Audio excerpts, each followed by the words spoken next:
नमस्कार साथियों, मैं आपका दोस्त रोहित राज आप सबका स्वागत करता हूं राज क्लासेस पे। तो साथियों, आज के इस वीडियोस में हम लोग बात करने वाले हैं वो भी क्लास 10th बिहार बोर्ड वाले हमारे जितने स्टूडेंट हैं सभी के लिए साथियों।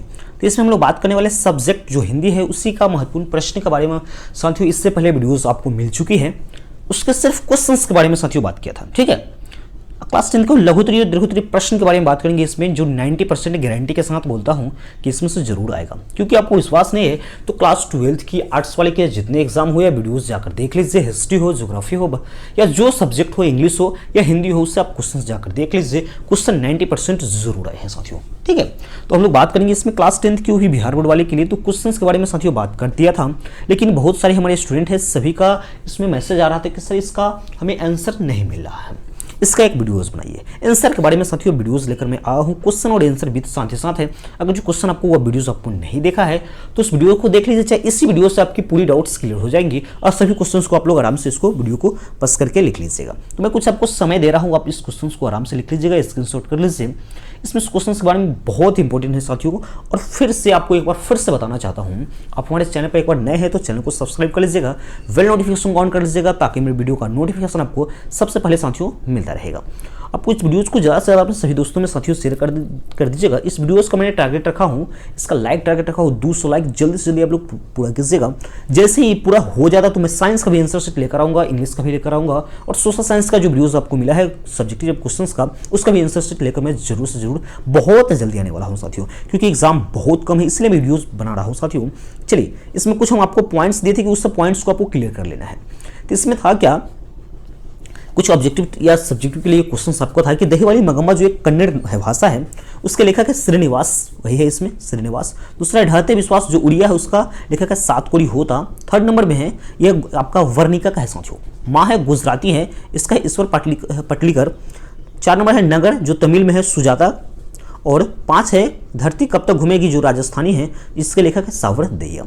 इसके बाद साथियों गोधुली भाग से है आपका क्या है भीमराव अम्बेडकर, जो श्रम विभाजन जाति प्रथा एक निबंध है, उसी के लेखक है भीमराव अम्बेडकर। इसमें थोड़ा सा उल्टा मैंने लिखा है। दूसरा है 20 कदम जो कहानी है, जिसके लेखक है नलिन मिलोचन शर्मा।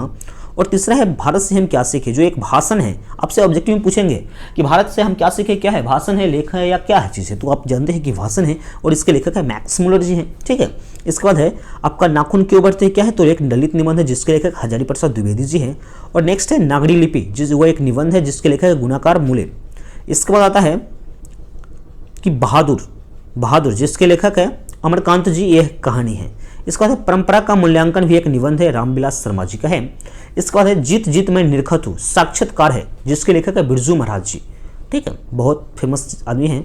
इसके बाद है अविन्यो जिसके लेखक है अशोक वाजपेयी, ललित रचना है यह। इसके बाद है मछली जिसके लेखक है विनोद कुमार शुक्ल, यह है कहानी है। इसके बाद है नौबत खाने में इबादत, व्यक्तिगत चित्र है यतेंद्र मिश्र जी का है। नेक्स्ट आता है शिक्षा और संस्कृति जिसके लेखक है महात्मा गांधी जी और शिक्षा शास्त्र से है। इसके बाद और है इसका काव्य खंड होगा तो गद्य खंड था, ये काव्य खंड लेते हैं हम लोग। क्या है राम नाम बिनु बिरथे जगी जन्मा, जिसके लेखक है गुरु नानक। प्रेम आयनी श्री राधिका, प्रेम वाटिका, जिसके लेखक है रस खान जी। इसके बाद है अति सुधो स्नेह कमारत, जिसके लेखक है घनानंद जी। इसके बाद है प्रेम घन यानी स्वदेशी के लेखक क्या है प्रेमघन। भारत माता के लेखक है सुमित्रानंदन पंत। जनतंत्र का जन्म है रामधारी से दिनकर। अज्ञेय यानी यहाँ है आपका हिरोशिमा है तो सच्चिदानंद हिरानो बातशन अज्ञेय पूरा नाम है इसका। एक वृक्ष की हत्या क्या है तो कुंवर नारायण जी है एक वृक्ष की हत्या में। इसके बाद हमारी नींद ब्रेन डंगवाल। अक्षर ज्ञान अनामिका जी हैं। इसके बाद क्या है लौट कर आऊंगा फिर, जीवानंद दास। लास्ट है मेरे बिन तुम प्रभु, क्या है रेनर मारिया अग्रिल के। तो साथ ही इसके सब्जेक्टिव क्वेश्चन था कि खोखा किन मामलों में अपवाद था। इसी के आंसर शीट के बारे में साथियों बात करूंगा। वीडियोस थोड़ा लंबा हो सकता है, वीडियोस को पूरा देखिएगा, आपके लिए बहुत साथियों इंपॉर्टेंट है। क्योंकि आंसर शीट लेकर पहली वीडियोस में आपके साथ लेकर आया हूं। जब इतना मैं आपको बता देता हूं साथियों ना, तो आपको एग्जाम में कम से कम 90% तो जरूर मार्क्स लाओ। जब मैं आपको कंफर्म कर देता हूँ कि क्वेश्चंस यही आने वाला है, कुछ इसमें से क्वेश्चंस जरूर से जरूर आएंगे साथियों, और आंसर आपको मैं दे रहा हूँ, तो साथियों इसमें होता ही क्या है, इसमें कुछ चूक होने वाली बात क्या है, इसको रट के जाना भाई, आपको पूरा मार्क्स जरूर से जरूर आएंगे। क्वेश्चंस का आंसर भी बहुत ही लाजवाब लिखा गया है, आपको इसको स्क्रीनशॉट ले लेना है और इसको अच्छे प्रकार से आप याद कर लीजिएगा साथियों, ठीक है। चलिए हम लोग आंसर के बारे में बात कर लेते हैं। क्या है, जो धनी संपन्न सेन साहब थे ना, उनके नाउम्मीद बुढ़ापे का तारा, यानी इसमें जो लिखा हुआ है उसी टाइप का मैं थोड़ा एक्स्ट्रा आपको समझा दूंगा, आपको पूरा क्लियर हो जाएंगे। अगर चैप्टर नहीं भी पढ़े तो आप इसको आराम से लिख सकते हैं अपने मन से। क्या है, जो धनी थे सेन साहब, जो धनी संपन्न थे सेन साहब, उनके नाउम्मीद बुढ़ापे का तारा खोखा का जन्म तब हुआ था। यानी खोखा का जन्म तब हुआ था जब सेन साहब जो है उनकी बच्चे पैदा होने की कोई उम्मीद बाकी नहीं रह गई थी, तभी खोखा का जन्म हुआ था। इसको हम लोग को पढ़कर बता देता हूँ। क्या है, धनी संपन्न सेन साहब ने के नाउम्मीद बुढ़ापे का तारा है। खोखा का जन्म तब होता है जब सेन साहब की कोई संतान उत्पत्ति की कोई उम्मीद बाकी नहीं रहती है। खोखा के लिए उसके घर में कोई नियम नहीं, कानून नहीं था। जो खोखा था वह उसके, यानी कोई ऐसा बच्चा जो हो जाता है अपवाद में घर में, यानी बहुत सबसे छोटा रहता है, तो उसके लिए कोई नियम और कोई कानून नहीं होता है, ठीक है साथियों। वो किसी को भी कुछ कह सकता है, किसी को पीट सकता है, इस प्रकार का नियम उसके घर में था। खोखा के प्रति इस प्रकार की भावनाएं होती थी। उसके बढ़ने के लिए बहुत सारे नियम था, किसी पर भी हाथ छोड़ देता था, इसलिए खोखा अपने जीवन के नियमों के अपवाद में था। नेक्स्ट क्वेश्चन है, बहादुर अपने घर से क्यों भागा, यानी बहादुर जो है अपने घर से क्यों भागा। तो बहादुर कभी कभी पशुओं को चराने के लिए जाता था। जो बहादुर था, जो कभी कभी पशुओं को चराने के लिए वो बहुत दूर जंगल में जाता था। एक बार की बात है, यानी एक बार वो अपनी माँ की प्यारी भैंस, उसकी माँ की एक जो उसके पास एक भैंस थी, उसको उसकी माँ उससे भैंस से बहुत प्यार करती थी। अपनी माँ की प्यारी भैंस को बहुत मारा था, ठीक है। तो भैंस को मारने के क्रम में हुआ क्या, तो भैंस वहाँ से भागते हुए क्या है उसकी माँ के पास चली आती है जो भैंस, और जिससे उसकी माँ उसको खूब पीटने के लिए करते हैं, तो वह अपने घर से भाग जाता है। इसी स्टेटमेंट को आपको इसमें लिखनी है। इसी कारण से बहादुर अपने घर से भाग जाता है। संतू मछली लेकर क्यों भागा, तो जो संतू है मछली लेकर क्यों भागा था, तो संतू मछली लेकर भागा क्योंकि वह नहीं चाहता था, यानी संतू नहीं चाहता था कि मछली काटी जाए, ठीक है। भग्गू उसको पटक कर मार देता, इसलिए संतू गमछा में लपेट कर एक मछली को लेकर भाग गया। इस प्रकार से संतू मछली को बचाना चाहता था। ये आपका आंसर है, सेट है। देख लीजिएगा, इससे शॉर्ट आप लोग ले लीजिएगा। वाणी कब 20 के समान हो जाती है। जो वाणी होती है, थोड़ा सा ये बच्चों के द्वारा लिखाया गया है, थोड़ा सा मिस प्रिंटिंग है, थोड़ा सा उतना शुद्ध नहीं लिख पाया है, आप लोग अच्छी प्रकार से इसको लिख लीजिएगा, ठीक है। वाणी कब 20 के समान हो जाती है, जब वाणी में अहंकार आ जाए या किसी का दिल दुखाने लगे, तब वाणी 20 के समान हो जाती है। अहंकार का मतलब होता है राम नाम के बिना, ये अब उसी चैप्टर से लिया गया है। अहंकार कहने का मतलब किसी की अहंकारता हमें अपने आप में आ जाती है, तब हमारी जो वाणी है किसी दूसरे के प्रति 20 के समान हो जाती है। नेक्स्ट क्वेश्चन है, मछली और दीदी में क्या समानता दिखलाई पड़ती है, स्पष्ट करना है। तो मछली और दीदी में बहुत सारी समानता इसमें दिखलाई पड़ती है। मछली जल में रहती है तो दीदी घर में झोले में तड़पती है, ठीक है। दीदी घर में तड़पती है, ठीक है। मछली पानी से निकलने पर पीटी जाती है और दीदी घर से निकलने पर पापा से अपनी पीटी जाती है। इस प्रकार से मछली और दीदी में समानता दिखाई पड़ती है। शिक्षा का ध्येय गांधी जी क्या मानते हैं या क्या मानते थे, तो गांधी जी का उद्देश्य चरित्र निर्माण को मानते थे, यानी गांधी जो शिक्षा का मतलब गांधी जी मानते थे कि एक चरित्र का निर्माण करना। शिक्षा का मतलब गांधी जी का यह मानना था कि शिक्षा का मतलब एक चरित्र का निर्माण करना। साहस, बल, सदाचार, किसी बड़े लक्ष्य की आत्मोत्सर्ग भावनाएं आदि चरित्र गुणों को विकास ही शिक्षा का उद्देश्य था। गांधी जी का यह उद्देश्य है। इसके बाद है, मनुष्य बार बार नाखून क्यों काटता है। तो मनुष्य नहीं चाहता है, यानी मनुष्य जो है नहीं चाहता है कि उसके अंदर वरवर युग की कोई निशानी जीवित रहे, यानी हम लोग नहीं चाहते हैं कि हम लोग की पुराने यानी बहुत सारे पहले आदिमानव के ज़माने की लक्षण हम में ना रहे, इसलिए हम लोग नाखून को काटना शुरू करते हैं, इसलिए नाखून बार बार काटते हैं हम लोग। नेक्स्ट है, हिरोशिमा कविता से हमें क्या शिक्षा मिलती है।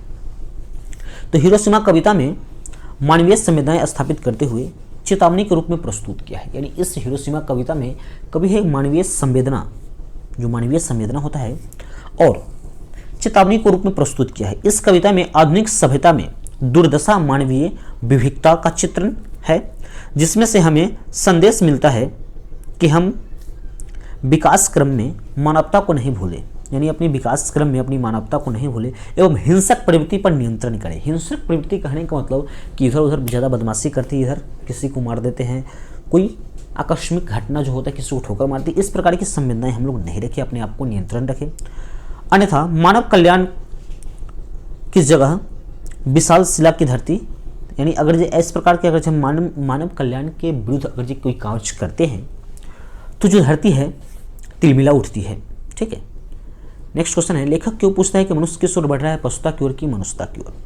लेखक देखता है कि मनुष्य एक ओर अपने बड़बड़ी के चिन्ह को नष्ट करना चाहता है। यानी हम लोग यानी लेखक कहता है कि जो मनुष्य है एक ओर देख रहा है कि उस अपने बड़बड़ी के जो निशानी है उसको नष्ट करना चाहता है, और दूसरी ओर प्रतिदिन घातक शास्त्रों को वृद्धि करता है। प्रतिदिन घातक शास्त्र कहने का मतलब कि हम लोग पहले के ज़माने में नाखून को जानवरों अपनी अपनी सुरक्षा के लिए नाखून को रखा करते हैं, लेकिन अब वह नाखून की ज़रूरत नहीं है। सुरक्षा के लिए बहुत सारे आधुनिक उपकरण तैयार हो चुके हैं, वही इसमें है, शास्त्र की वृद्धि करती है। तो वह चमकित रह जाता है और वह सोचता है कि चकित रह जाता है, सॉरी, मनुष्य किस ओर बढ़ रहा है, मनुष्यता की ओर की पशुता की ओर। वस्तुतः लेखक मनुष्य को मनुष्यता की ओर ले जाने की चाहता है। यानी मनुष्य है जो लेखक है मनुष्य को मनुष्यता की ओर ले जाना चाहता है, लेकिन मनुष्य अपनी मनुष्यता की ओर जाना नहीं चाहता है।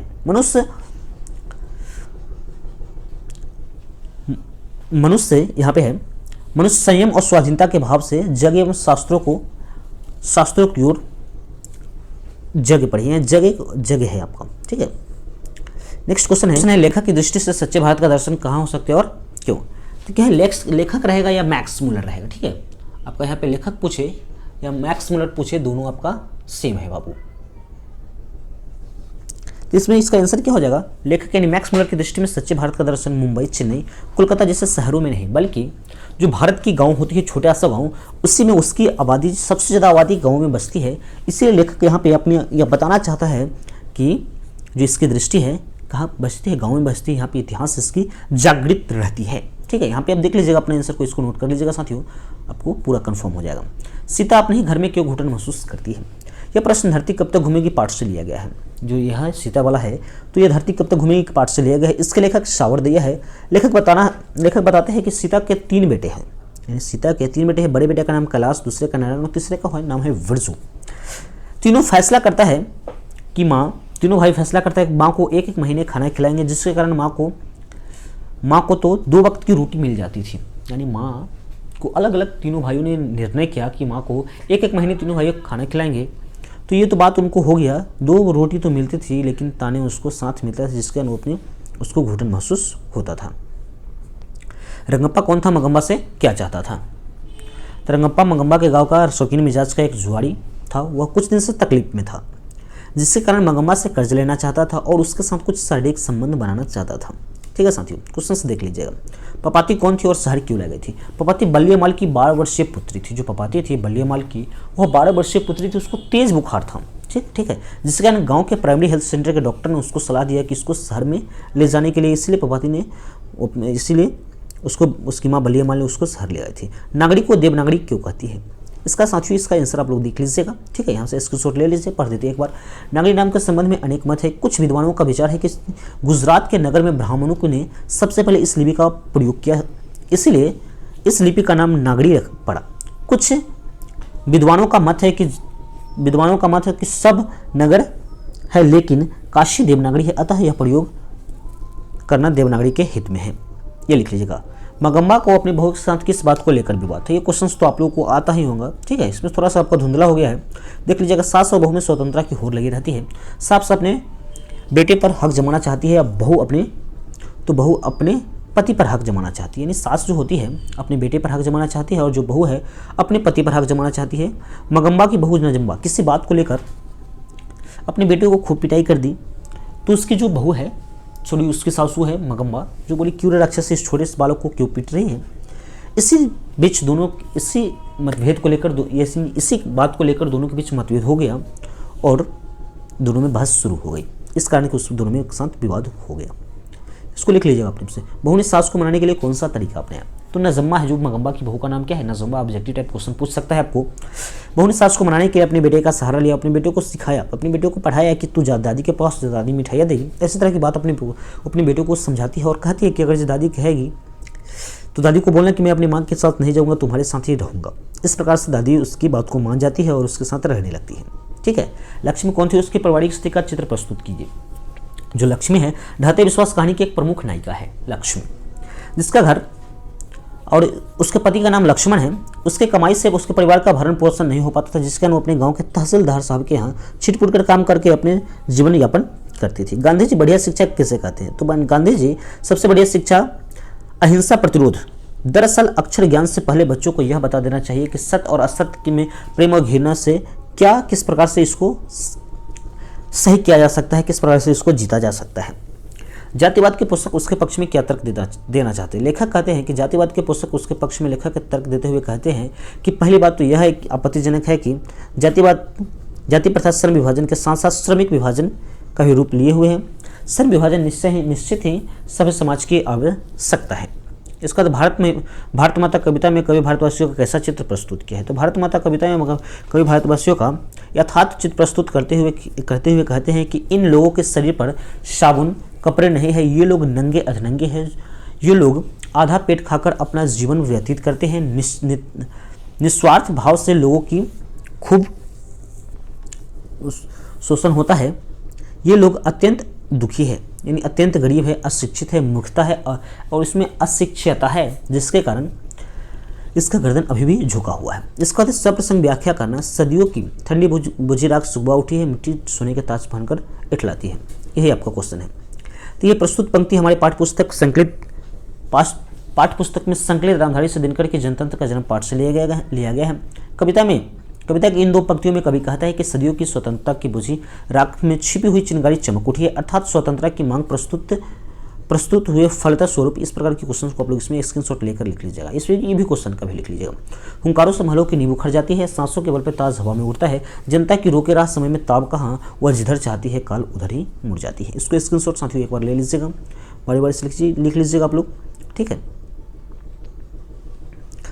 नेक्स्ट है भारत माता ग्रामवासिनी खेतों में खलिहानों में श्यामल महिला, ये आपका देख लीजिए क्वेश्चन।